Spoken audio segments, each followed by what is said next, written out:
frères, c'est toute une richesse que cette bibliothèque-ci que vous avez. Exactement. C'est une grande richesse qu'on a accumulée avec le temps, parce que ça a été inauguré officiellement en 92. Et puis on était déjà installé, c'était l'Institut catéchétique, qui était l'inspiration des professeurs de catéchèse et de pastorale du temps, qui était installé à Sainte-Foy. Et puis quand on a fermé, nous, quand on est parti de ça, de ce système-là, on a transporté tous les livres ici, mais c'était pas encore installé, là. C'était en préparation. Et 3 ou 4 ans après, vers 92, là, on a inauguré ça comme c'est maintenant. Quelle est la vocation de la bibliothèque? C'est un service vraiment pour les gens du milieu là, de Québec, puis même des environs, parce qu'il y a des gens qui viennent même de Saint-Joachim ou des petites villes autour.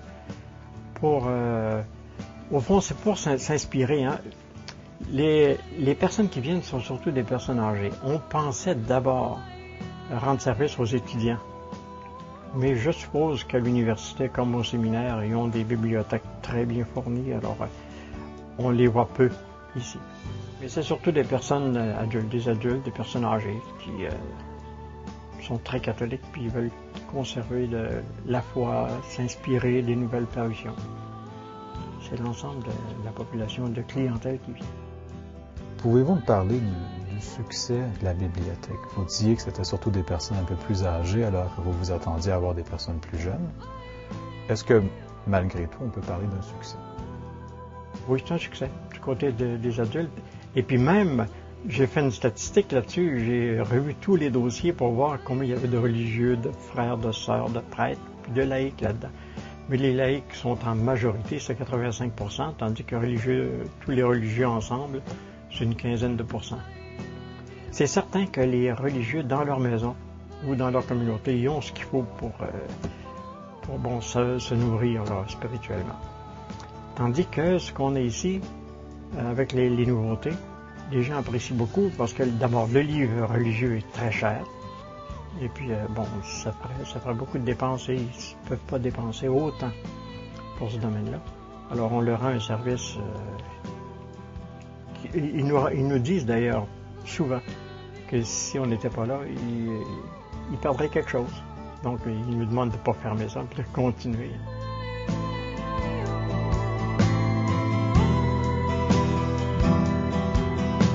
J'arrive ici pour une première fois. Oui. Quelles sont mes options? Que dois-je faire pour repartir avec un livre? Pour repartir avec un livre, bon, il faut d'abord s'inscrire.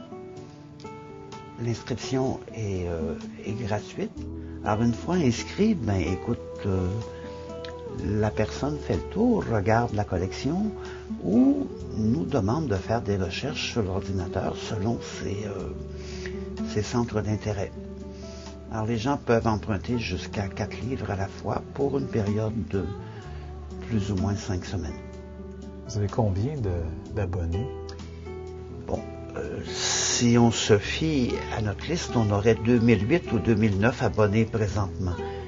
Mais là-dessus, il y a entre 250 et 300 là, qui sont vraiment réguliers. Là. Vous vous positionnez comment par rapport aux autres bibliothèques religieuses dans la ville de Québec? On se positionne comment? Notre collection est assez particulière. C'est vraiment concentré sur, comme on disait tantôt, sur la théologie, mais encore plus sur la spiritualité.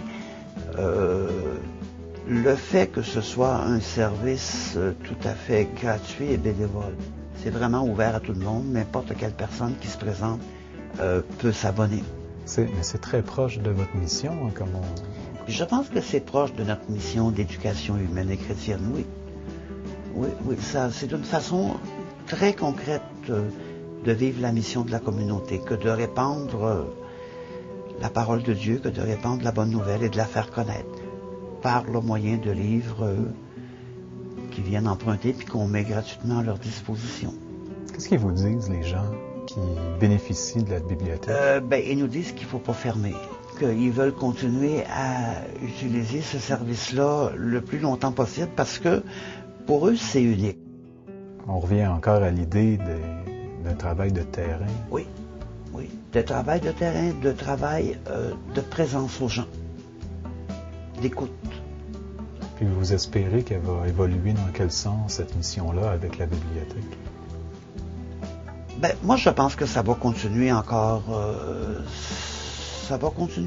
bon bout de temps. En tout cas, c'est pas dans notre intention d'arrêter ce service-là dans les jours, dans les semaines ou même dans les années à venir. Parce qu'on réalise que c'est quelque chose qui est utile à la population de Québec. Puis qui est désiré aussi.